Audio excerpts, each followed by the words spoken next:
Oh, it's you. For a moment, you gave me quite a start. I would like, if I may, to take you on a strange journey.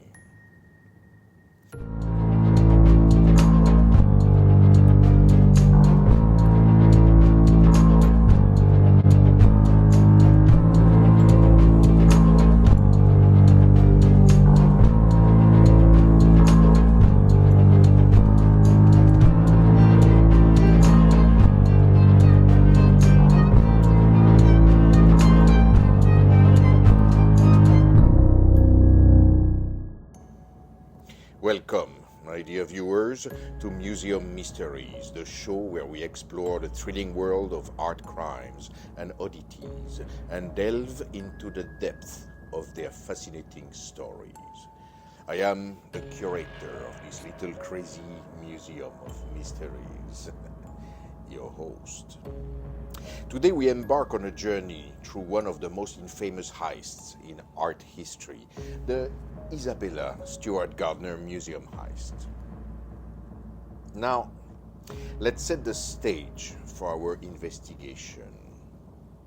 Tell me, have you ever wondered how a band of audacious thieves managed to make off with millions of dollars worth of priceless artwork in the blink of an eye?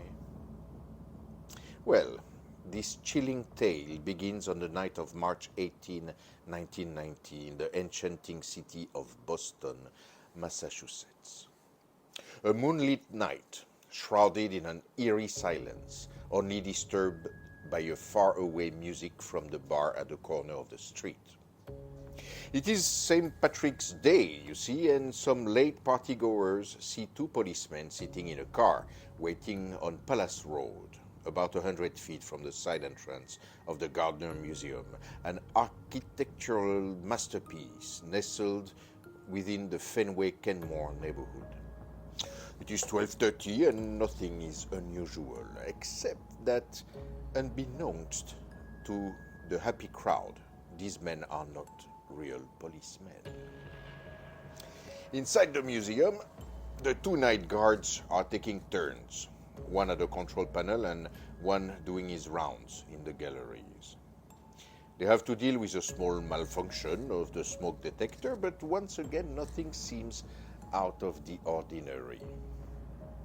It is Randy Headstand's first night on the job, and he is not letting anything distract him from it.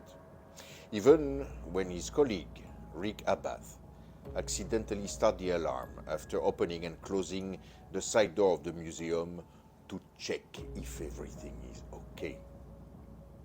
At 1 a.m., they change their duties and Abath sit at the desk while Hestand go do some round with his flashlight and walkie-talkie. At 1:20 a.m., the two men, dressed as police officers, approach the side door of the Gardner Museum, and these imposters ask the guard to let them in, claiming they are responding to a disturbance call. He's not aware of anything happening, but after all, it is St. Patrick's Day, and a drunk youngster might have climbed a fence. Ian meets them at 1:24 a.m. and radioed his colleague to return to the security desk. When the so-called officers are inside the building, the guard notices one of them is wearing a fake mustache. It is too late.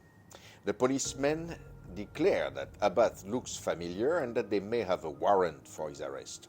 They ask him to come out of the security desk, far away from the only panic button he could have pressed to call the real law enforcement. Very fast, the guards are handcuffed, their head wrapped in duct tape, and brought in the basement. The thieves seemed to know exactly where they were leading the two guards and didn't ask for any direction. All of this was done by 1:35 a.m. And although this was done in a very civil manner, chaos ensues.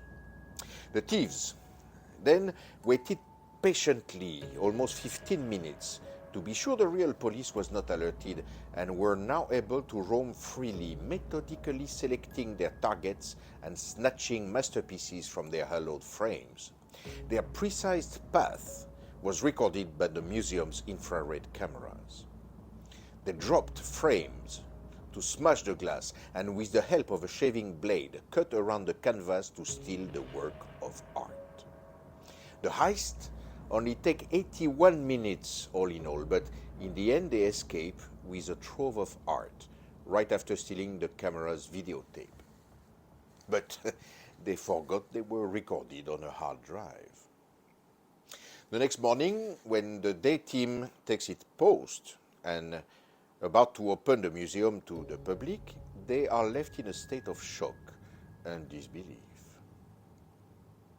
Now let's take a moment to appreciate the significance of the stolen pieces.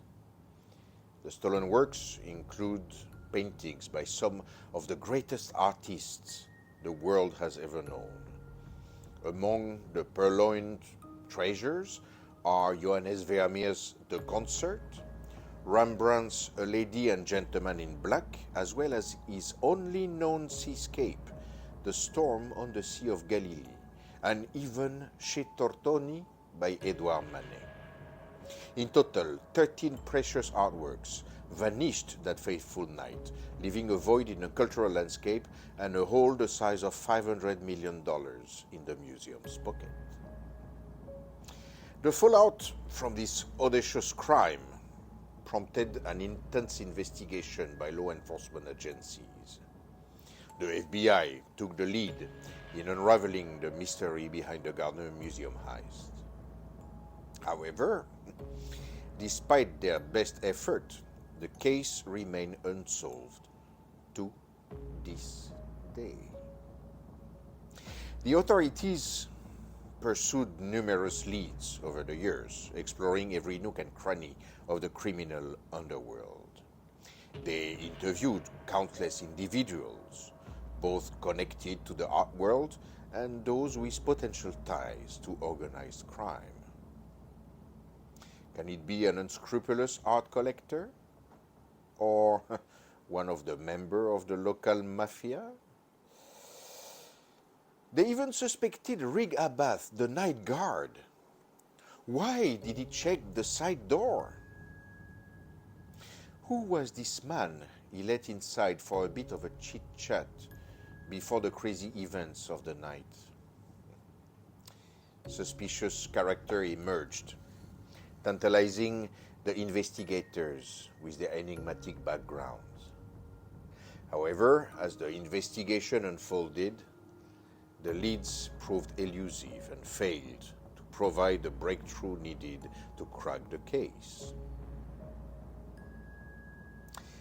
Over time, the Gardner Museum heist became a magnet for theories and speculation. Some suggested that the stolen artworks were being held hostage, while others proposed that the pieces were destroyed to eliminate any evidence. The quest to recover the stolen masterpieces even led the FBI to launch a public campaign urging individuals with information to come forward. Alas, despite the promise of an attractive reward, the mystery of the missing artwork persisted, taunting investigators and art enthusiasts alike. But here's where the plot thickens, my dear viewers. The Gardner Museum heist is not only a tale of stolen art, but also a haunting narrative of missed opportunities and potential missteps. The police, it seems, faced some challenges during their investigation, whether it was the lack of sufficient evidence or the complexity of the art world's black market. The answers remain frustratingly out of reach. So, my friends, the Gardner Museum heist remains an unsolved enigma, a haunting reminder of the enduring allure and vulnerability of art. The stolen works continue to be sorely missed, leaving empty frames as a poignant reminder of their absence. Will we see them again one day, or are they forever lost in the night? As we conclude our exploration today, let's not forget that these artworks, imbued with history and emotion, are more than mere objects, they are windows into the human soul. Join me next time on Museum Mysteries as we venture into another captivating and bizarre tale of art, crime, and all the enigmas hidden beneath the brushstrokes. Until then, my dear viewers, stay curious and keep your eyes peeled for the shadows that may lurk behind the world of art. Good night.